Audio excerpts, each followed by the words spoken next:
Hey guys, what's going on? HD Automotive here, and today we're going to be covering a bit of an issue that we've been having. But we have a 1994 or 5 Silverado, GMC, whatever you want to call it, all the same truck, that we put a 6.0 LS in. This is actually on its third LS, and we've got 5,000 miles on the truck since we took the cab off the frame and repainted the frame and redid everything.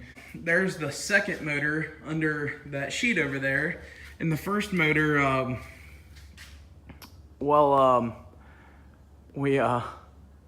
I think you can kind of just see what happened to the first motor.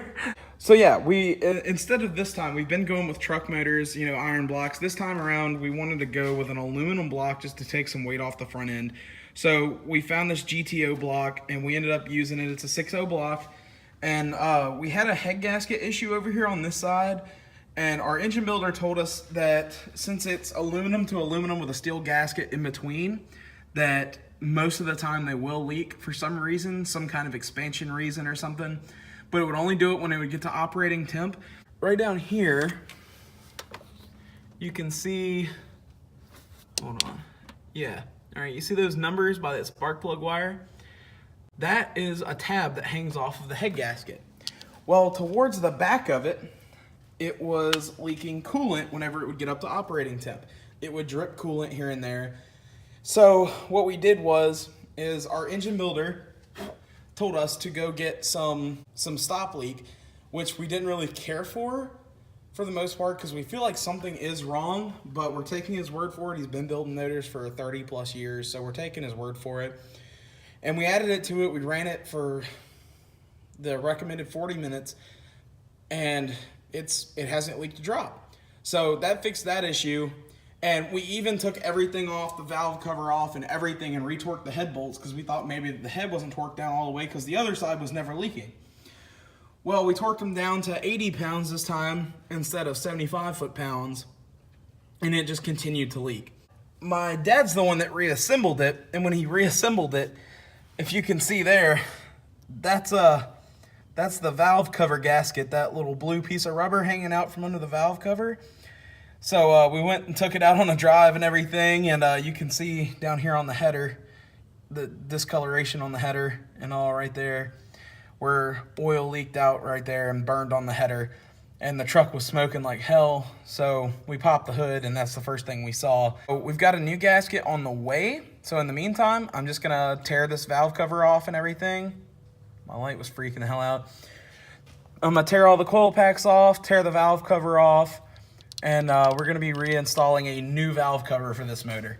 Right here, what you need to do is you need to remove the coil pack mounting bracket, and the reason why you need to do that is so you can get to the valve cover bolts. It's got 4 valve cover bolts that run straight through the middle of the valve cover. So what I'm gonna do is, you don't have to take the coil packs off individually. What you can do is you have these mounting bolts right here throughout, they're staggered down the mount, down the bracket.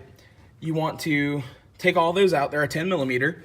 Take the mounting bracket off, and then you should have some little clips holding in wire looms. Just check around, make sure you take all that off. You might not have anything here. This is where we put our coolant temp sensor, and you want to make sure that you unplug your coils as well. This is the main harness for the coils, and that's pretty much it as far as getting to the valve cover. So I'll cover the valve cover more when I get there.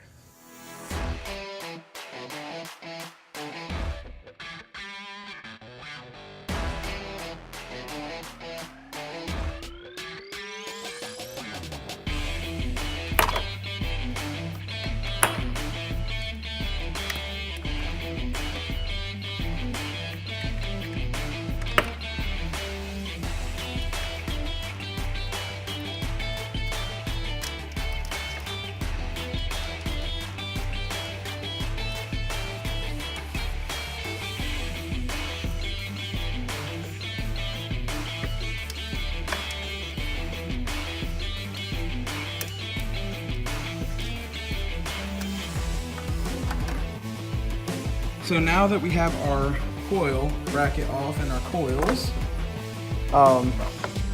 you can see right here, we have our 4 bolts holding on the valve cover.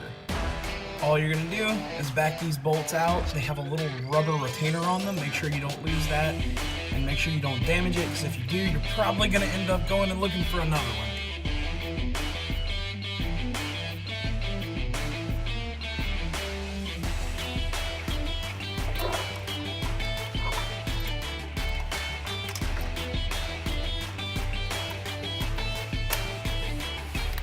All right, so valve cover is off, and here is where the gasket was blown out at.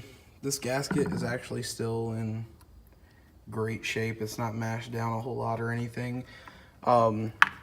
If this would be the case for you, you could reuse this gasket, but I mean, I don't want to chance anything like that. So here you have your valve cover, and what I'm gonna do is I'm gonna go around in these grooves in here and spray with some carburetor cleaner and take a brush and just clean it all out, get all the gunk and everything from the old gasket back out of it. And then I'm gonna show you how to install a new gasket the way I like to do it, where it holds it in place where it will not do this.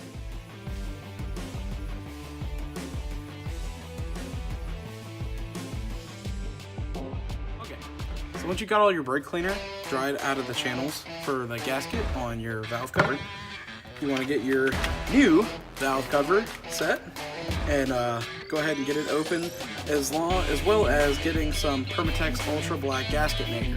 Now, don't roll your eyes just yet. I'm not making any gaskets, and I'm not going all the way across this valve cover with it or anything stupid like that. I'm gonna show you what that trick is used for here in just a second.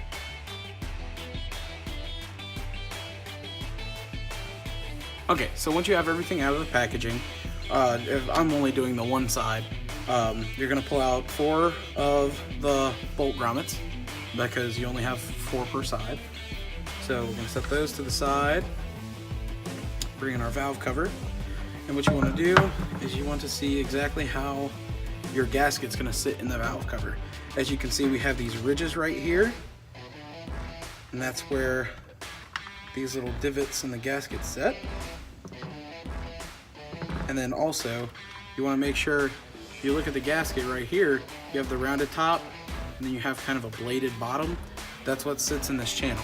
So the bladed bottom goes down towards the gasket, and that's going to sit down in those channels. And I'm just going to show you something real quick.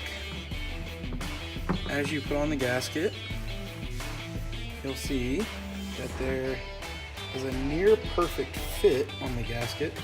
But if you check around, you'll find some places that need to be pushed down farther, as you can see throughout here. And here's where the gasket maker comes in. What you're going to want to do is take your gasket maker, and you're going to want to put 6 to 8 dots of this gasket maker throughout the valve cover. And what that's going to do for you is it's going to make it to where the gasket doesn't do what it did this time and blow out or suck in the gasket, anything like that. So it's going to keep everything pretty well together and keep it all tight and keep it from moving while you're putting on the gasket.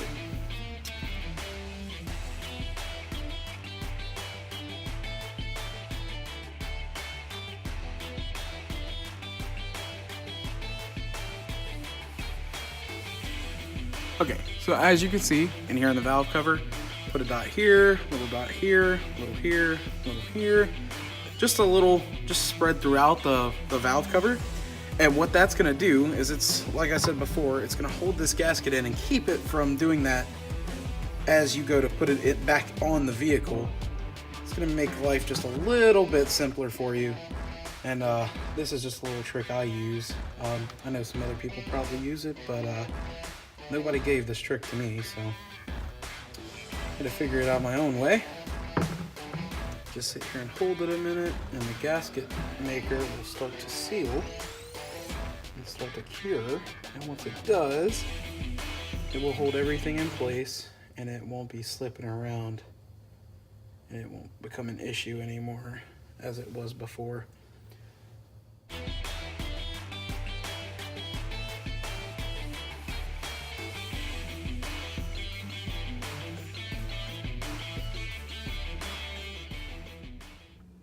So when you get your valve cover back in place, you want to make sure that the gasket's not pushed in or pulled out like it was when I took it off.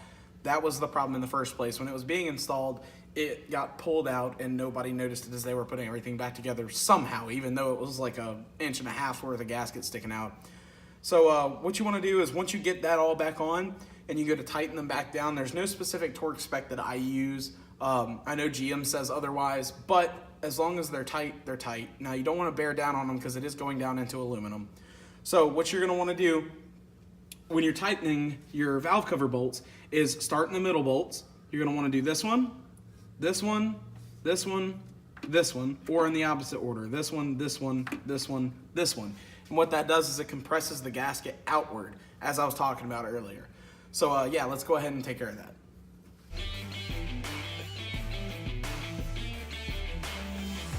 So once you have your valve cover back on and back bolted down, now we're gonna work back on the coil brackets and get all that put back on, and we'll be ready for a test run to see if she leaks any oil.